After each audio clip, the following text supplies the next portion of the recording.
Alright, you all knew this was coming. After all, I gave The Matrix Revolutions 3 stars, and praised the Razzie-nominated Planet of the Apes remake.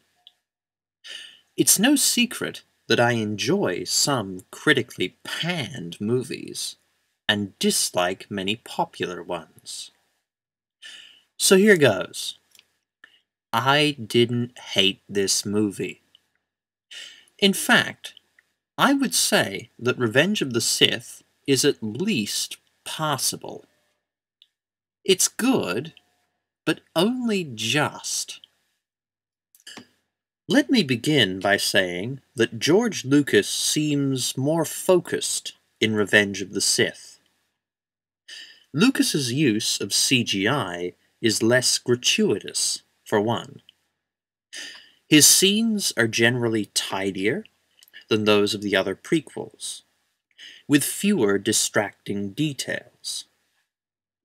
Coruscant and all the miscellaneous aliens are kept to the background, leaving Lucas to concentrate more on the story. Revenge of the Sith begins with an exciting, cleverly structured space battle, which sadly features 3 of Lucas's weaknesses: poor dialogue, bad acting, and cute robots.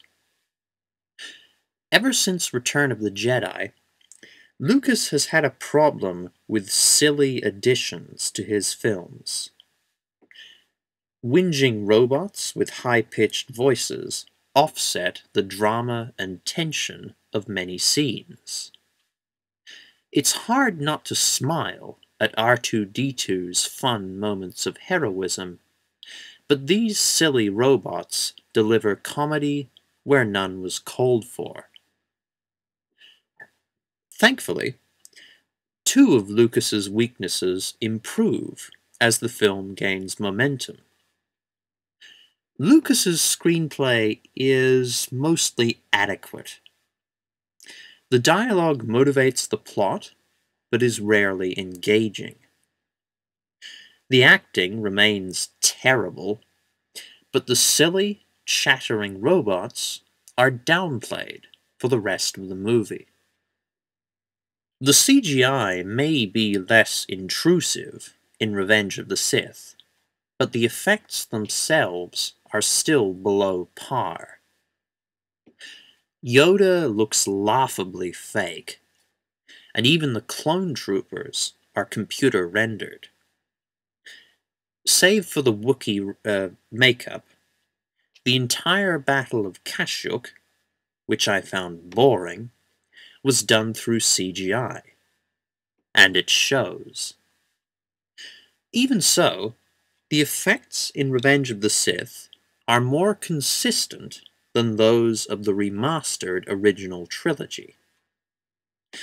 In worlds rendered predominantly through computers, the bad CGI appears less jarring. On the other hand, the original trilogy had tangible practical effects which clashed sharply with the new CG creatures. I'm not necessarily defending the visuals in Revenge of the Sith, but they are less distracting and obvious, and work better as a whole than the effects in earlier Star Wars films. As I mentioned, the acting in this film is horrible. Most of the actors, including, and it pains me to say this, Natalie Portman, just can't emote properly. Portman has been reduced to a stereotypical anxious wife, and shares some truly cringe-worthy lines with Anakin. Samuel L. Jackson is droning and lifeless as Mace Windu. In fact, if I had only these prequels to go by, I would conclude that Jackson is a very bad actor.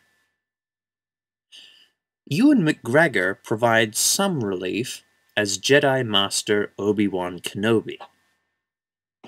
McGregor projects a wise, self-assured aura, even with the bland material given to him. His acting was certainly better than in Attack of the Clones.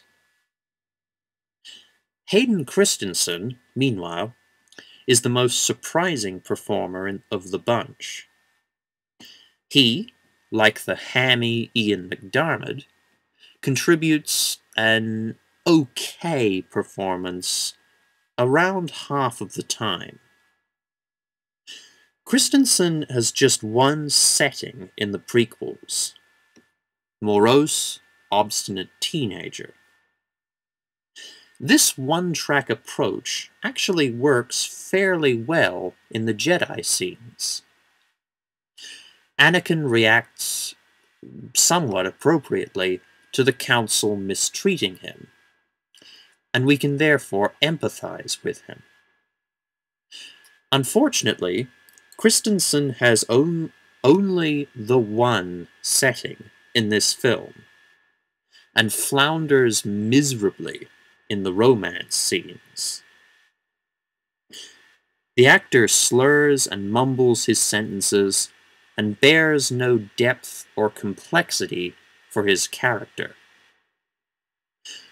All in all, Christensen was sullen, shallow, and one-note, but not that bad.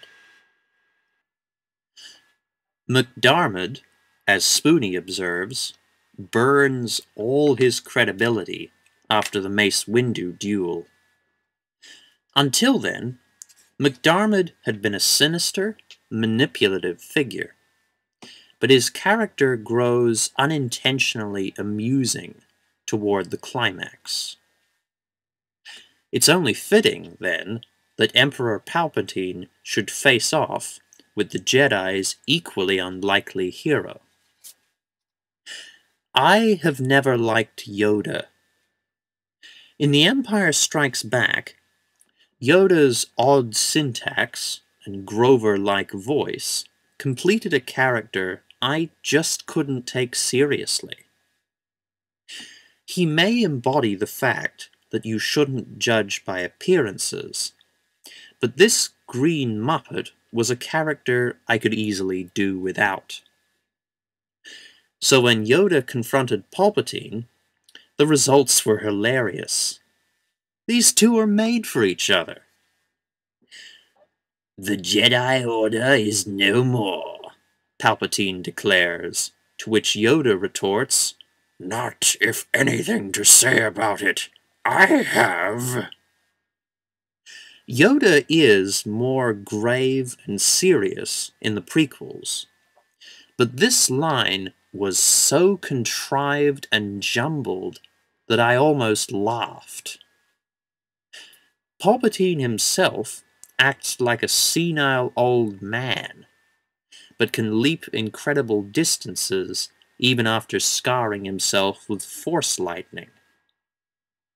On top of this, Palpatine cackles and gargles like a baby over every victory, and acted quite pathetic after Windu subdued him.